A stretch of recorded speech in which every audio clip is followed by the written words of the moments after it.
Programme news watch में नाज़रीन एक बार फिर आपको खुशामदीद कहते हैं। और प्रोग्राम के इस मरहले में हम बात करेंगे कि पार्लियामेंट का जो मुश्तरका इजलास हुआ था, इन कैमरा सेशन हुआ था, उसमें एक करारदाद पास की गई थी जिसमें दो अहम बातें थीं। एक तो इरतबात ऑपरेशन के हवाले से कमीशन के क़याम का मुतालबा किया गया था और दूसरा ड्रोन हमलों के खिलाफ भी ये करारदाद मंजूर की गई थी और उसमें कहा गया था कि अगर दोबारा ड्रोन हमले हुए तो नेटो की सप्लाई को बंद कर दिया जाएगा।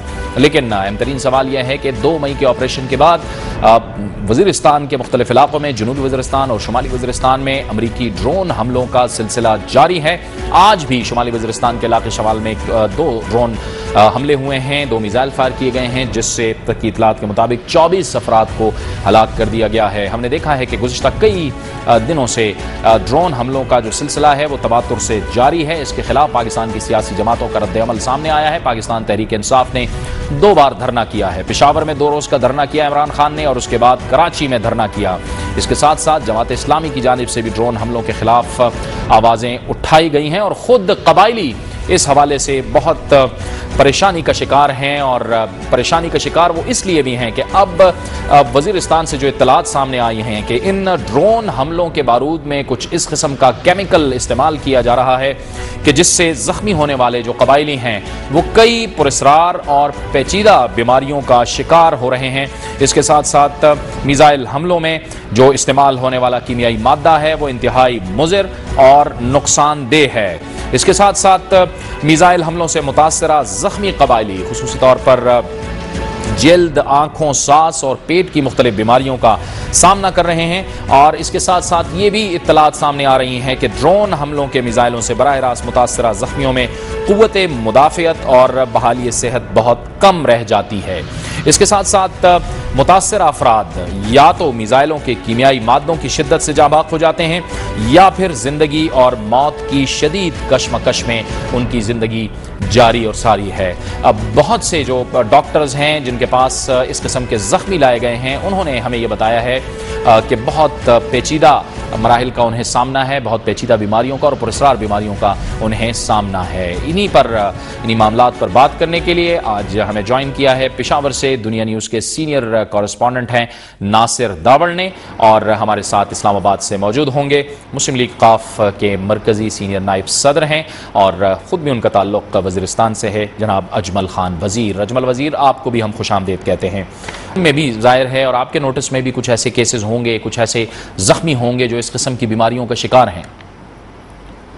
जी बिल्कुल जावेद साहब, ये जो बात अब सामने आ रही है, ये काफ़ी अरसे से हमने देखा है कि हमारे इलाके के जो लोग हैं, जब वहाँ पे इस तरह के वो होते हैं अजीब अजीब किस्म के, जब ये आते हैं हमारे पास यहाँ पे सेटल में आते हैं, डॉक्टरों को दिखाने जाते हैं, तो वो मुख्तलिफ किस्म की बीमारियाँ होते हैं। उनको तशख़ीस करना भी अभी तक पाकिस्तान में कोई ख़ास उस बीमारियों का भी पता भी नहीं चल रहा है कि पता नहीं ये किस किस्म के केमिकल ये इस्तेमाल कर रहे हैं और किस किस्म की वो कर रहे हैं। तो ये तो बड़ी कुली बात है कि अब कहाँ गई ये जो अमेरिका की नाम नेहाद जो कहते हैं कि इंसानी हकूक की बातें करते हैं, और नाम नेहाद जो हमारे बैरूनी एनजीओज है या हमारे मुल्क के अंदर एनजीओज है, मैं उनसे पूछना चाहता हूँ, हुकूमत से भी सबसे मेरी ये वो है कि ये किधर ये लोग हैं कि ये जो आए रोज ये सब कुछ हो रहा है, जिसकी वजह से एक तो ठीक है वो लोग हैं जो वो मर रहे हैं रोजाना के हिसाब से, दर्जनों के हिसाब से मारे जा रहे हैं, दूसरी तरफ अब ये जो बीमारियों वाला मसला फैल गया है,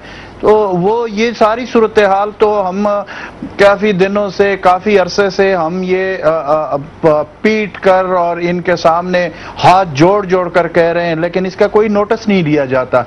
बात यहाँ तक आ जाती है कि पार्लियामेंट में आपने देखा, अभी आपने बात भी की है, पार्लियामेंट में भी एक वो पास हुआ है जॉइंट सेशन में कि जी वहाँ पे वो बंद किए जाएंगे, नेटो सप्लाई बंद की जाएगी, सारा कुछ, लेकिन वो ज़बानी जमा खर्च उसके बाद सारे अपने अपने चक्रों में लग गए हैं और कोई किसी को ये फिक्र ही नहीं है कि कबाइलों में और स्पेशली वज़ीरिस्तान में जो कुछ हो रहा है आए रोज। और अब देखें ड्रोन हमले कितने बढ़ा दिए गए, इतने बढ़ा दिए गए कि अब तो ये समझ नहीं आ रही है कि अब यहाँ पे ये बड़ी अहम बात है जावेद साहब कि आप ये देखें कि 18-18, 20-20, 24-24 लोग मारे जा रहे हैं। मिलिटेंट कोई इतने तादाद में इकट्ठे नहीं होते, ये बड़ी समझने वाली बात है। उनको पता है कि इतने मिलिटेंट इकट्ठे नहीं हो सकते क्योंकि उनको हालात का पता है।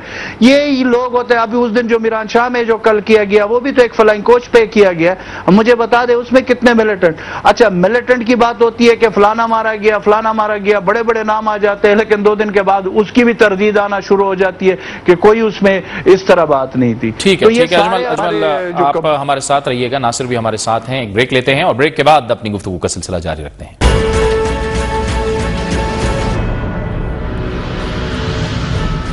प्रोग्राम न्यूज वॉच में नाज़रीन एक बार फिर आपको खुशामदीद कहते हैं। ड्रोन हमलों के हवाले से बात हो रही है। हमारे साथ मौजूद हैं अजमल खान वजीर इस्लामाबाद से, नासिर दावड़ हमारे साथ पेशावर से, और हमें गुफ्तगू में अभी अभी ज्वाइन किया है दिफाई तज्जियाकार हैं मोहतरमा मारिया सुल्तान साहिबा ने। बहुत शुक्रिया मारिया साहिबा, आपने हमें ज्वाइन किया। कई पुरस्कार बीमारियां भी पैदा हो गई हैं। मिलिटेंट्स को तो इन्होंने मारा है, लेकिन उसके साथ साथ जो मासूम लोग हैं, जख्मी हुए हैं, उनमें भी बड़ी पेचीदगियां, बड़ी बीमारियां अब पैदा हो गई हैं। तो क्यों हम उनको कन्विंस करने में नाकाम हो गए हैं, या हम उनको बता नहीं पा रहे या समझा नहीं पा रहे? नहीं, मसला दरअसल ये नहीं है कि आप ना उनको बता रहे हैं ना उनको समझाने में नाकाम है। मसला इस वक्त दरअसल ये है कि अमेरिका जो है किसी सूरत नहीं चाहता कि आप जो है आपसे आखिरी वजह एतराज़ जो है आप उसको भी ख़त्म कर दें, क्योंकि अगर आप शुमाली वज़ीरिस्तान का इलाका साफ कर लेते हैं और उसके बाद उनके पास फिर ये कोई जो है जवाब नहीं रहता, जिसकी बुनियाद तो ये कहते हैं कि अफगानिस्तान के अंदर जो मसाइल के जो हल है वो पाकिस्तान की बदौलत नहीं बल्कि अफगानिस्तान के अंदर उनकी नाकाम पॉलिसियों की वजह से है। इस वक्त अमेरिका में आप जैसे आप देखेंगे जिस तरह उन्होंने मुख्तलिफ तरीकों से जो है मुख्तलिफ ऑपरेशन किए, चाहे वो ओसामा का ऑपरेशन था, चाहे ये जो ड्रोन अटैक्स के हमले हैं जो इस वक्त गैर कानूनी तौर पर किए जा रहे हैं और CIA के लोग करते हैं, जिसकी वजह से इनको इलीगल कॉम्बैक्शन के तौर के ऊपर कहा जाता है किसी जंग के अंदर। ठीक है अजमल वजीर, अवाम को साथ लेके चलना पड़ेगा, मारिया सुल्तान साहिबा का ये कहना है, आप इससे इत्तेफाक करेंगे? वहाँ के अवाम क्या चाहते हैं? देखिए, बात यह है कि जो आवाम की बातें, वहाँ की आवाम की बातें, वहाँ पे किसी को कभी भी एतमाद में नहीं लिया गया, हमारी हुकूमत ने कभी नहीं लिया, सिर्फ और सिर्फ ज़बानी जमा खर्च। इवन हमें जो अपने ये जो फाटा के MNAs है, सेनेटर्स है, ये जब हमें मिलते हैं वो कहते हैं हमें तो किसी चीज़ का पता ही नहीं है, हालांकि वो वफाकी वज़रा होते हैं, कैबिनेट के मेंबर होते हैं, उनको भी बाईपास किया जाता है। तो आवाम तो बहुत दूर की बात है। मैं आपको एक बात बता दूं कि देखिए, बात यह है कि दुनिया में कहीं पे भी इस तरह मैंने कभी न सुना है न देखने में मिला है कि इसी तरह एक जो मुल्क की जो सॉवरेंटी होती है उस पे इसी तरह कि अगर अमेरिकन ये जस्टिफिकेशन पेश करते हैं कि यहाँ पे लोग हैं तो दुनिया में बहुत सारे लोग होते हैं, उसका ये मतलब हरगिज नहीं है कि आप एक मुल्क की सॉवरेंटी को के ऊपर रोजाना के बुनियाद पे हमले करें। और दूसरी सबसे अहम बात यह कि जावेद साहब, अगर आज वजीरिस्तान के हवाले से आप चुप रहते हैं, इस पे पूरे पाकिस्तान की कौम उठ खड़ी नहीं होती, तो मैं आपको बता दूं कि फिर दूसरी बारी किसी और जगह की भी हो सकती है पाकिस्तान के अंदर, फिर आप क्या करेंगे? तो बात यह कि करना आपने आज भी, आप हमेशा देर कर देते हैं। आपने स्टैंड लेना है, आप हुकूमत ने लेना है, अवाम ने लेना है, उठकर खड़े होना है और यह कहना है कि हम मजीद इस चीज को बर्दाश्त नहीं कर सकते। आप देखें जो ये जो यहाँ पे जो कौमी असेंबली और जॉइंट सेशन में जो करारदाद पास हुई थी, मुझे ये बता दें कि फिर कहते हैं कि जी हमारी जमहूरियत, और फिर उसके साथ पार्लियामेंट की बात की जाती है। मुझे बता दें कि पार्लियामेंट की यहाँ पे क्या वो वैल्यू रह जाती है जब आप यहाँ पे एक जॉइंट सेशन में करारदाद पास कर लेते हैं, उस पर आपने कोई अमल दरामद भी आप नहीं करते। ठीक है, अगर आप कोई फीडबैक या राय देना चाहते हैं तो हमें लिखिए, हमारा ईमेल एड्रेस है nw@duniatv.tv। प्रोग्राम न्यूज वॉच से जावेद इकबाल को इजाजत दीजिए। अल्लाह हाफिज।